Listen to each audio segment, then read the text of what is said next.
পুজো আসতে বাকি আর মাত্র 7 থেকে 8 দিন।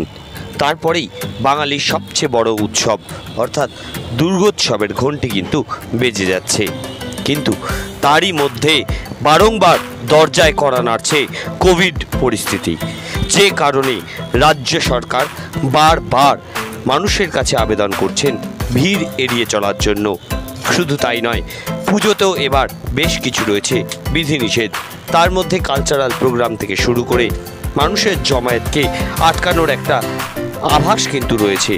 সেই কারণেই এই বিধিনিষেধকে পর্যাপ্তভাবে রাখা হচ্ছে কিনা তা দেখতেই উদ্যোগ নিল বিধাননগর সিটি পুলিশ।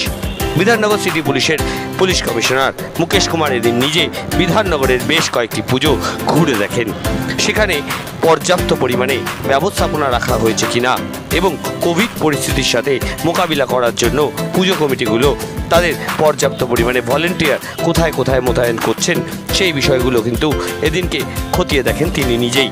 তার সঙ্গে সঙ্গে যদি কোথাও খামতি থাকে সেই খামতিগুলো যাতে পূরণ করে নেওয়া যায় তার জন্য নির্দেশ দেন এদিন।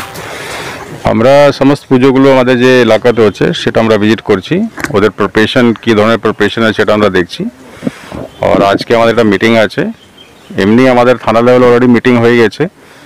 আর যা যা গভর্নমেন্টের গাইডলাইন্স আছে পূজাকে নিয়ে সেটা আমরা অলরেডি কনভে করেছি, আজকে আবার আমরা কনভে করব।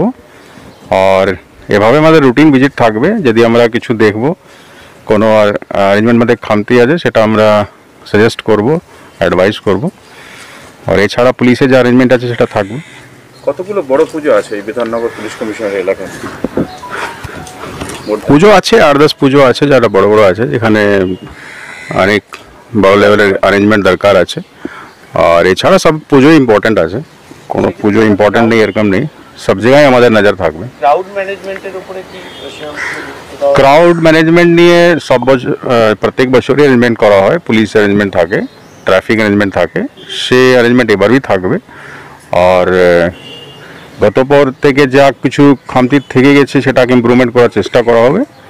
তো টোটাল একটা কম্প্রিহেন্সিভ অ্যারেঞ্জমেন্ট থাকবে, সেটা তাড়ে আমাদের বার হয়ে যাবে। এবার তো কোভিড সিচুয়েশন রয়েছে, সেক্ষেত্রে সামাজিক দূরত্ব বা কোভিড নিয়ে অলরেডি যে গভর্নমেন্ট গাইডলাইন্স আমরা পেয়েছি সেটা অলরেডি সার্কুলেট করা হয়েছে।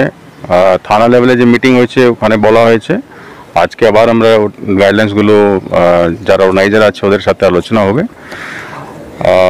এমনি গভর্নমেন্ট মিডিয়া মাধ্যম থেকে, প্রিন্ট মিডিয়া মাধ্যম থেকে সার্কুলেট করা হয়েছে। তো ইন পাবলিক, জেনারেল পাবলিককে भी জানানো হয়েছে। তো আশা করছি সবাই মেনে চলবে। আর আমরা এটা আমাদের অ্যাওয়ারনেসের মাধ্যম থেকে আরও প্রচার করব যেন সবাই এটা মেনে চলুক। অ্যাকচুয়ালি সরকারি যে গাইডলাইন দেয়া হয়েছে সেই গাইডলাইনটাকে প্রশাসনের সাথে যৌথভাবে হাতে হাত মিলিয়ে কাজ করে আমরা আশা করি যে সমস্যার কথা সকলে ভাবছে সেই সমস্যা আমরা এড়িয়ে যেতে পারবো এবং খুব নিয়ম মেনেই মানুষ পুজো দেখতে পারবে। বিধাননগর আরও একটা সমস্যা, ব্লকে ব্লকে পুজো হয়, সেক্ষেত্রে ব্লকের মানুষদের একটা গ্যাদারিং হয়ে থাকে। কিন্তু এবারে কোভিড পরিস্থিতিতে বিধাননগরে ব্লকে ব্লকে যেভাবে করোনা ছড়িয়ে গিয়েছে, তাতে করে সেই ব্লকের মানুষদের গ্যাদারিংটা কি এড়ানো সম্ভব বলে মনে করছি? না, অ্যাকচুয়ালি ব্লকের গ্যাদারিংটা মানুষ নিজেরাই সচেতন। বিধাননগরের যারা আবাসিক তারা সচেতন, তারা প্রয়োজন মতো তারা ফাঁকা দেখেই আসবেন, ফাঁকা না থাকলে তারা বেরোবেন না।